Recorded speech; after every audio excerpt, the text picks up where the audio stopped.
very quickly. Just like if you were observing the game of tennis, if you're observing it, you start to say, boy, they hit that ball to the left an awful lot. You know, you can actually start to then learn. And once you know it's a game and not what you perceived it was all along, which is some relationship of some sort, be it a business partnership or a love relationship. I mean, these kinds of manipulative situations are so prevalent in our society right now. It's how our society works. Yes, and in order for you not to fall victim, you at least have to acknowledge that this type of manipulation exists. And then you start to raise your consciousness, raise your awareness. You start to have the ability to understand. And if you're in these types, and you might have had a similar experience, if you're in these types of relationships, when you first wake up and realize it, you kind of want to gather people around to help you, and they often don't buy in. And you have to accept that. That's all part of being your own authority, because only you truly know the conditions of your life. Nobody really knows what's happening behind those closed doors. And if you are waiting to get that validation from somebody else in order to take action, that moment may never come. Let me ask you a question. If you have a person you're dealing with and there's physical abuse involved in the relationship, and the person comes to realize, comes to accept, wants to take control, is doing the observing, do you give them tools on, you know, because eventually the abuser is going to figure out that something's different and is going to become probably violent to try to get back what he wants. That's right. And what kinds of tools do you offer to thank you. Like that? I don't like to use labels, but if I were to use labels, some of these manipulators fall into categories of sociopathy, narcissism, or psychopathy.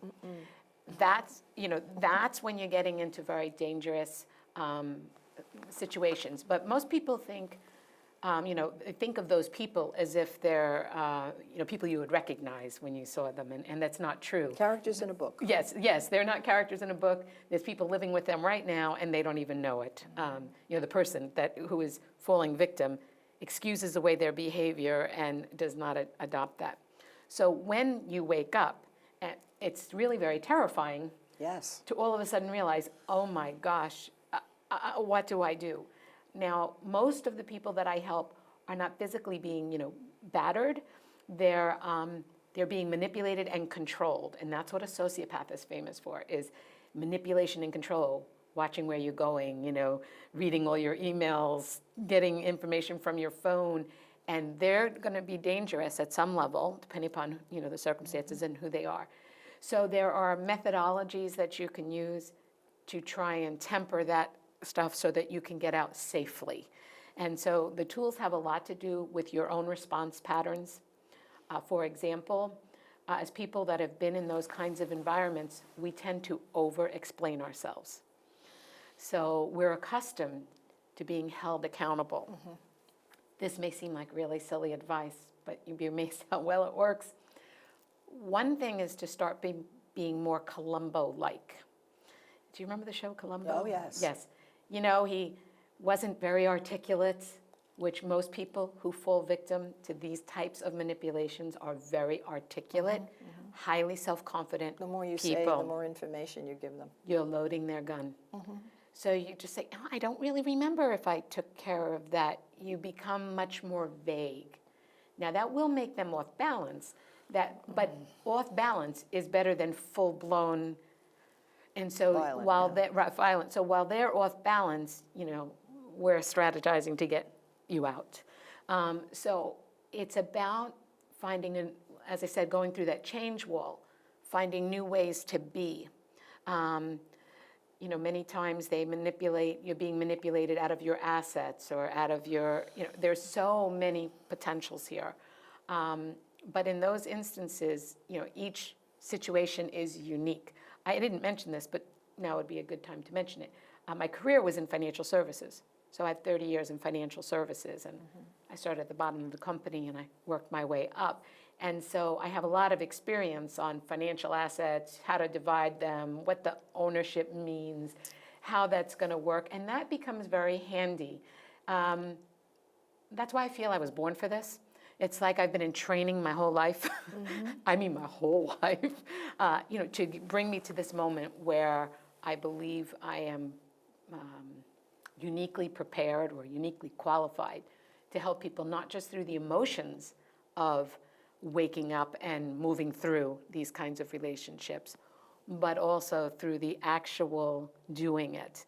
Now, I always say I'm not a lawyer and I'm not a medical professional, but I have a vast Resources. experience and you resources. have resources. And it must be really wonderful to have spent your life in these various positions and then to come to this point in time where it all has gelled and you have a really important message. Yes. And I like to say, because mostly we talk about abusive husbands and whatnot, there are abusive wives. And there are a Absolutely. lot of men who are in relationships where they are taken advantage of as well. Yes, and in fact, for them, it's even harder to come forward because Yes. it has a little extra, The macho thing. I was, manipulated, controlled, and abused by a woman. That's just like, it feels like another setup to get more abuse.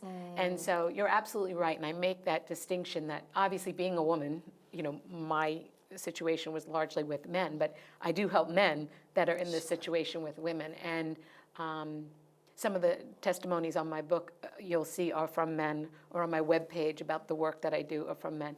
So that's very important, and they do have a little extra, they have to have a little extra release of their ego to come Right. forward and say, this happened to me. We tend to go, when we talk about these situations, we tend to go to the extremes, but there are really various levels, I Yes. think, of abuse. That's right. And happening. And for instance, one of the things that is in the news so often now is equal pay for women, and how do women navigate through this very intricate world of getting a man who's in charge to pay her the same that he, I mean, this story about the New York Times lady who found out that she made less than her assistant. Right.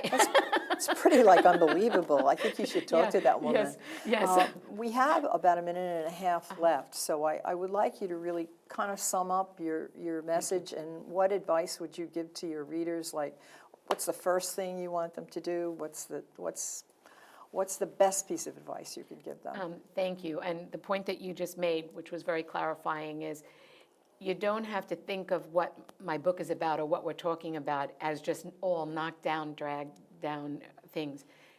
Our life can have subtleties in it, things that are happening to us every day, and it kind of comes back to the core of what you said earlier. Your beliefs are running your life. The beliefs that you probably adopted when you were 7 years old or in that vicinity, and you have allowed many things to be your authority. The audience for my book, although sociopathy is a big emphasis on it, is really anyone who wants to become their own authority, to no longer be at the bottom of their own totem pole, including the work and career totem pole, that wants to express and learn their own value. I went to do this like kind of hugging yourself, like suddenly realizing your worth. And it also gives techniques like sentences to say, words to use, and encourages you to journal out a lot of emotions that you're going to come across as you finally look within. And so the second half is very instructional with exercises and so on, and it's about you finding the power within yourself to stand up and live in accordance with what you know is your truth. Excellent. Thank you. That was really a great discussion. Thank you Thanks so much. much.